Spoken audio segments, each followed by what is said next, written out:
Hello, I'm Stewart Heath, CEO of Harvard Grace Corporation.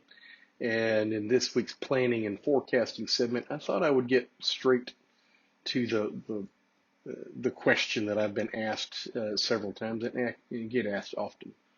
Why do I need a business plan? Why can't I just be out in business?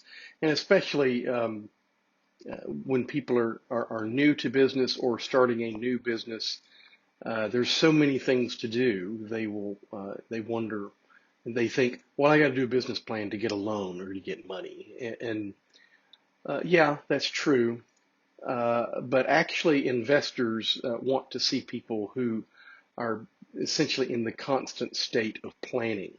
And as I've said many times, um, you know, once you're done planning, the plan is useless because the world has already changed. But it is the process of planning that shapes how you think about doing business. And this is why people want to see the plan. It's not that they expect for the plan to actually come about, because frankly, once you document the plan, that's the one scenario that will never come to pass. But by going through the process of planning, you set yourself up to be able to react better to the changes that will come down the pike. I've cited a couple of articles with this post. The SBA has actually good resources, and they have a nice article in there about, well, why you need to plan. Growththink.com has a nice article with a nice bullet point list of 20 reasons why you need a business plan. So I'm going to run through those.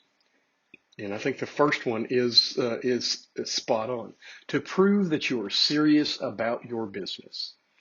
If you are a serious business person and going to lead an organization, you have to have a plan for that. You got to have a plan for staffing. You got to have a plan about how you're going to go get sales. You got to have a plan about how you're going to execute your finance and back office information. You got to have a plan about how you're going to deal with vendors and procure the materials you need to be able to generate the revenue that you plan to sell. You got to have a plan for every facet of your business.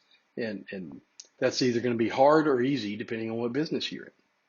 Number two, to establish business milestones. If you don't have any goals, you're likely never going to meet them. And Guy Kawasaki likes to say, a milestone is something that you go home and tell your spouse about when you reach it. So it's something to shoot for. It's not the be all end all, because once you pass a milestone, well, the next day you're up and shooting for the next one. You need a plan to better understand your competition, because they're out studying you, and if you're not studying them, then you're going to fall behind. To better understand your customer, same thing in reverse. Your competition, your competition's also studying your customers, but you need to understand your customers so that you can deliver what they want. To enunciate previously unstated assumptions. Planning is a process of documenting what you believe and your assumptions about what you believe. To assess the feasibility of your venture is another one that they list. You need to, many visionaries, entrepreneurs, their businesses exist in their head, and there's nothing wrong with that. Everything begins, in the mind. But you really need to go through the process to make sure that your thoughts are actually viable. Not every thought ends up being a viable solution. You need to do it to determine your financial needs, to attract investors, to reduce the risk of pursuing the wrong opportunity. You may get through the planning process and say, hey, I think there's a bigger opportunity selling to the people who are doing the business that you're trying to do. You want to force you to research and really know your market. The process will force you to go through these steps. To attract employees and a management team. If you're going to bring on high quality talent to help you run your venture, they want to see the plan too. Nobody wants to join an organization that's doomed for failure.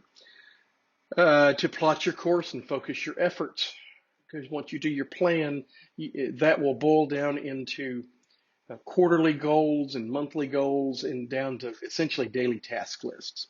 You want to attract partners to position your brand, to judge the success of your business. How do you know after year one if you've had a great year or not, if you don't have anything to compare it to? You need the plan to reposition your business to deal with the changing conditions, which is the point that I've been making. To document your marketing plan, again, something I've been saying. To understand and forecast your company's staffing needs. Staffing is the key. In most businesses, in many businesses or service businesses, your people are your asset. And if you're not looking forward out, at least 6 months to a year, and as hard as it is to hire people these days, you're going to fall behind. And the last one, to uncover new opportunities. In in the discipline of going through the process of planning and forecasting, you will uncover things that you haven't thought of before about your business.